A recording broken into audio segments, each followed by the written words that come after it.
Hey everybody, Christmas is over and New Year's is coming, so I know a lot of people are thinking about their past year and what goals they have accomplished, or maybe what goals you didn't accomplish. Maybe you're feeling discouraged because every year when you try to make goals, you just don't seem to figure out how to do it. And I'm here to help you because I know that making goals is very important to you, and I know how you can be successful. So the first mistake that a lot of people make when making New Year's resolutions or just making a goal is they always either start on a Monday, they start at the first of the year, they start after their birthday. They don't really have a reason why they start besides it's the beginning of a new year, it's a fresh start. Like some people say tomorrow is a better day. Well, maybe it's not. If you're ready to make a goal, now is the time to do it. But if you're not ready, then maybe you shouldn't even start your goal because you just have to admit that you're not ready to change. The second mistake that a lot of people make when making a goal or a New Year's resolution or whatever is that they forget to replace their bad habit with a good habit. So for example, if you're trying to quit smoking, people try to quit cold turkey and they don't think of all the times that they're smoking, like maybe when they're drinking, or maybe when they're in their car, or maybe before or after a meal. They don't think of what to replace the smoking habit with. And so you have to think of something to replace your habit with. For example, if you smoke in the car, maybe instead you could either sing loud to the radio, you can call a friend on the phone, you can suck a lollipop. There has to be a replacement habit to replace your bad habit. Otherwise, it's going to be extremely hard to stick to your goal. Another mistake that people make is that they focus on this big goal, but they forget about all the little goals they should make to get there. So if you're trying to lose 50 pounds and all you're doing is looking at the scale every day, your body is not going to change every day and you're going to get discouraged because your weight's going to go up and down, whether or not you gain muscle or not. You have to remember you have to take measurements. You have to take a picture of yourself. You have to see how your body physically is able to do more. So maybe you haven't lost any weight, or maybe your body hasn't changed visibly so you could see it yet.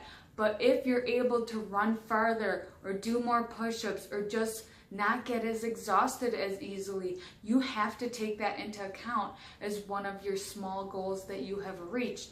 So you have to make little baby goals in order to get to the big goal. People just don't say, I'm going to run a marathon and then just never run and go run 26 miles.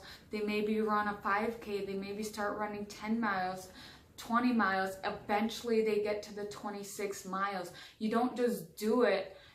That's crazy talk, and you're setting yourself up for failure if you think that that's how you're going to do it. Another thing that really helps when you're trying to make habits is give yourself a little cue.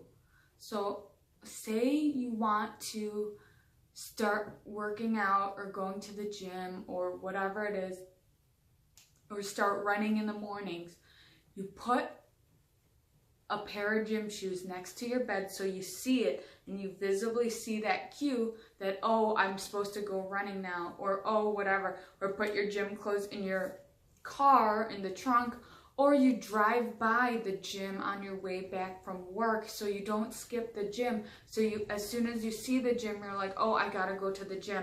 So you set yourself up for success. You don't want to set yourself up for failure when you're trying to achieve a goal. So you gotta make little cues for yourself so that you're able to keep remembering. Like for me, one of my goals this year is to stop going on my phone at night and start reading a book instead, and that way I'll be able to fall asleep earlier and I won't be like staring at the phone all the time. I'll be doing something a little bit more useful. So my cue for myself is I'll have the phone on the charger away from right next to the bed, and instead right next to the bed I'll have a book on the little dresser next to the bed. So I'm like, oh, I'm gonna read before I go to bed instead of, oh, I'm gonna play with my phone before I go to bed. So that's the cue that I'm doing for myself to set myself up for success. Or one last example, say you want to start flossing your teeth. Well, if you always have the floss, the dental floss, inside the drawer, you're not going to start flossing your teeth. So I stick the floss right up on the sink so that I remember when I brush my teeth, I'm going to floss my teeth as well. So you got to think of something, some kind of cue to help set yourself up for success. That way you're not going to fail this year. I promise, if you try all of these things. The last mistake I'm going to talk about that a lot of people make when making their goals or resolutions is they talk too much about it. They say, I'm going to lose all this weight, I'm going to quit smoking, I'm going to do all of this. And that's great to tell people. Maybe you want people to help keep you accountable, but to be honest, most people aren't going to. Maybe you could tell one or two really close friends that you know are going to be on your back about keeping that resolution. But if you don't have that, you might as well just keep your mouth shut.